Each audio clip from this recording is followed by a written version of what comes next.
What if that NFL player you like most was secretly better than LeBron James? Well, from Jerry Rice playing baseball Number 80, Jerry Rice. to Stephen Neal being a pro wrestler, these are 15 NFL players who you didn't know played other sports. Starting with Terrell Owens, who also plays basketball. Terrell Eldorado Owens, aka T.O., was kinda like a lightning bolt that decided to play football. But the 6'3", 224-pound pure muscle wasn't just about football. He moonlighted as a college basketball player and even played in the 1995 NCAA basketball tournament. His college basketball stats? Well, let's just say they were more elusive than his touchdown celebrations. 38 games, 1.5 points per game, and 1.3 rebounds per game? T.O.'s NFL journey spanned 15 seasons. His stats? Brace yourself. 1,078 receptions, 15,934 receiving yards, and 153 touchdowns. 6 Pro Bowl appearances? Check. Hall of Fame material? Absolutely. Now, let's talk about transitions. T.O. graced the rosters of the 49ers, Eagles, Cowboys, Bills, Bengals, and even the Seahawks. It was like he had a frequent flyer card for football franchises. But hey, who needs loyalty when you've got those sticky hands? Jerry Lee Rice was a wide receiver extraordinaire who also played basketball. Standing at 6 feet 2 inches and weighing in at a lean 200 pounds, he was a blur on the field. Rice danced through the NFL for an astonishing 20 seasons, and his stats were just spiffing. 1,549 receptions, 22,895 receiving yards, and 197 touchdowns. But you see, before he played football, he played basketball. Crazy story. When Rice was a sophomore in high school, his school assistant principal caught him skipping class with a friend, but he panicked and ran away so fast the principal was impressed with his speed. So the principal made the school's football coach offer Rice a place on the team. At first, Rice's mother fought against Rice playing basketball, but the more she fought it, the more determined he was, so he just gave it up. So I guess you didn't know Rice played basketball as a forward. He even ended up on the track and field team and competed in the high jump. Throughout his NFL career, Chris Weinke, the quarterback, started 20 games. He played minor league baseball with the Toronto Blue Jays for 6 years. After high school, Chris Weinke had 2 choices: accept a scholarship offer to play football for Florida State, or follow his baseball aspirations after being selected in the 2nd round of the MLB draft. What do you know? Weinke went with the latter option, spending 6 seasons working his way up the Blue Jays minor league ladder, from single A to double A to triple A. Weinke made the decision to give up baseball while he was very close to joining the major leagues.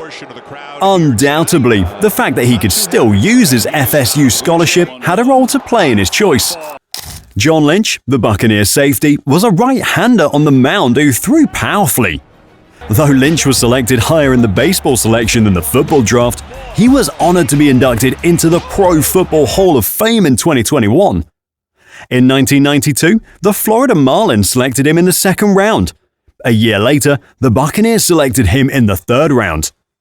Although Lynch, a right-handed pitcher who excelled in both baseball and football at Stanford, had a 2.3 ERA in his minor league career, it doesn't really reflect how well he pitched. In addition, he gave up 29 walkouts to 19 strikes. Lynch decided to hang up his spikes due to his inability to handle the ball and his acceptance of a deal for over $500,000 with the Bucs. Although it might have took him a few years to settle in Tampa Bay, he became one of the top safeties of his generation. Michael Bates' career was more interesting than whoever watches my videos and refuses to subscribe to my channel. You see, he played just 2 years of college football, but later chose to sit out in 1991 to focus on his track pursuits. Apparently it paid off, and the following year he beat out Carl Lewis in the Olympic trials for the 200-meter dash and proceeded to win a bronze medal. Bates also was drafted by the Seattle Seahawks that year, but didn't play at all due to a contract holdout. So, when he made his NFL debut in 1993, he hadn't played or practiced football in 2 years. His career had a slow start, but once it got running, he established himself as the NFL's best returner and made 5 straight Pro Bowls from 1996 to 2000. Speaking of living legends, we gotta talk about Ricky Williams. You see, despite being a Heisman winner and setting the NCAA rushing record while at Texas, Ricky also played minor league baseball up and down the East Coast during all 4 of his seasons at Texas. He was drafted in the 8th round of the 1995 MLB draft out of high school by the Philadelphia Phillies as an outfielder. He even got as high as single A in the Phillies minor league system, but hit just .194 at that level. But what's crazy about his short baseball career is the fact that he was a teammate of NL MVP Jimmy Rollins and was way faster than Rollins. Seems Ricky would have killed it in baseball had he gone down that path. And apart from baseball, he also ran track and dabbled in wrestling. He notably lost a wrestling match to future NCAA wrestling champion and 3-time Super Bowl champion Stephen Neal. You probably know Stephen Neal was not only a guard who played his entire career for the New England Patriots, but also a world champion in freestyle wrestling. His wrestling career started way back in high school, where he posted a 45-2 record and placed 4th at the California State Wrestling Tournament in the 189-pound weight class as a senior. Then in college, he attained greater heights by becoming one of the top wrestlers in the nation, compiling a 156-10 record with 4 All-American seasons. In fact, Neal was inducted into the National Wrestling Hall of Fame as a distinguished member in 2012. Even though he didn't play football in college, his NFL career began in 2001 when he was signed by the New England Patriots as an undrafted free agent. John Elway participated in 42 games with the New York, Pennsylvania League's Weinke Yankees. Growing up, he was a baseball player. At Stanford University, he excelled in both baseball and football. Elway was selected first overall by the Colts in the 1983 NFL Draft, but he quickly declared that he was a baseball player since he didn't want to play there. That was all a ruse to get him traded to the Colts, who then sent him to Denver, where he played out the rest of his Hall of Fame career. In terms of his skill on the field, Elway topped the Yankees' single-A minor league squad in OPS, on-base percentage, and batting average. He was a member of the New York, Pennsylvania League's Weinke Yankees for 42 games. After playing football in college, Russell Wilson spent his springtime as a second baseman on the baseball diamond. Prior to his junior career in 2010, he participated in single-A baseball in Pasco, Washington, with the Tri-City Dust Devils, a Los Angeles Angels affiliate. The following year, prior to his senior year in 2011, he played in North Carolina with the Asheville Tourists, a Houston Astros affiliate. Though he was a light-hitting prospect, he later in his career utilized his passion for baseball as leverage.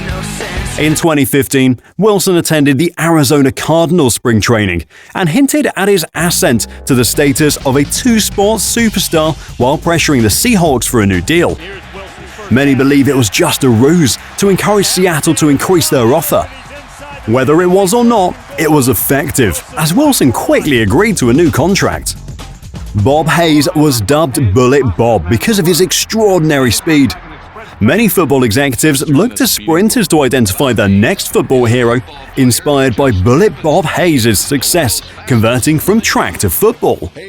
Despite setting many world marks while competing on the track, including one in the 100-meter sprint, he resigned from track at the age of 21. The Dallas Cowboys took a risk on Hayes, believing that their organization might help him become a valuable player in the NFL.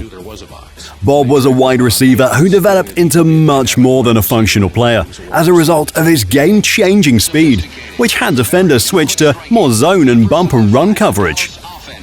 Bob is still the only athlete to earn both a Super Bowl ring and an Olympic gold medal. He led the NFL in touchdown receptions in each of his first 2 seasons. The Houston Texans selected outside linebacker Conor Bwin in the second round, 46th overall. He was a forward on the basketball team of the University of Cincinnati, a high school basketball player who was selected to the All-League team. But Bwin had no intention of attending the University of Cincinnati to play the sport. So when the basketball club suffered a breakdown, he came on board in the middle of an NFL season to assist. Bwin, who stood 6 feet 4 inches tall and weighed 255 pounds, was one of the team's volatile players, but also one of the heaviest, giving the squad some much-needed toughness. When the football season concluded in his sophomore year, Bwin rejoined the basketball team once more. He never played 2 sports again, sticking only to one. Johnson's height may have been the reason he also played basketball. You see, as one of the tallest quarterbacks in NFL history at 6'5", his height made him look more like a basketball player than a quarterback. So while he was being redshirted by the Florida State football team as a freshman, he was allowed to also join the basketball team. Eventually, he ended up playing with them for 2 years. Johnson was a backup small forward and played with 4 future NBA players as the Seminoles made the NCAA tournament in both of his seasons with the team. Once Johnson went from redshirt to backup to starter on the football team, he gave up his hoops dream. It turned out to be the right decision as he won a Super Bowl with the Bucs. After he graduated high school, the Pro Bowl receiver Javon Walker spent his days switching between baseball in the summers and football in the falls. He was a 12th round pick in the 1997 MLB draft and spent 3 years in the Florida Marlins minor league system. At the time, his grades weren't good enough to play NCAA football, so while he was playing minor league baseball, Walker was also attending Jones County Junior College in Ellisville, Mississippi. He impressed there, and once Florida State came calling with a football scholarship, Walker transferred and gave up his baseball dream. He would have been a star whatever path he chose to walk, I'm sure. Samuel Adrian Baugh left an indelible mark on American football, but his journey was a combination of athleticism, versatility, and sheer determination. Baugh's football odyssey began at Texas Christian University. But Baugh wasn't just about football, because after college, he signed with the St. Louis Cardinals baseball organization. Even when he was intrigued by baseball's curvy ball, he knew his destiny lay elsewhere, in the gridiron's embrace. That's how, in 1937, Baugh joined the Washington Redskins and became a revelation in his rookie season. They called in Slingin' Sammy for a reason. He flung footballs with precision, leading the league in completions, passing yards, and touchdowns, up until when the Redskins won the NFL championship in 1937, and Baugh's legend was born. He was a 4-time first-team All-Pro and a 6-time Pro Bowler, making his sling nickname fit like a custom-tailored jersey. And speaking of custom-made skills, let's take it a notch higher with the last player on our list. The running back Jim Thorpe is one of the best athletes to have ever lived. Jim Thorpe became the first Native American to win a gold medal for the United States. Mind you, the NFL did not exist until Jim Thorpe was at least 33 years old, so he had plenty of time to experiment with other sports before joining. Thorpe's first foray was in track and field, and he handily defeated his opponents in the pentathlon and decathlon in the 1912 Olympics. He won 8 of 15 events, wearing a pair of mismatched shoes when his shoes were stolen. Thorpe went on to play professional baseball from 1913 to 1919, yearning for greater competition and waiting another 7 years for the NFL to join the scene. He was a player for 3 National League clubs, 2 of which he was a member of, the New York Giants and the Oakland Athletics. Though he didn't achieve the same level of success as he did in track and field, baseball gave him another athletic outlet until football called.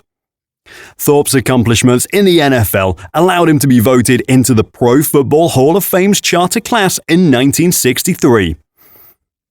And with that, we round out our list of 15 multi-talented NFL players. Care to share your fave in the comments section and subscribe?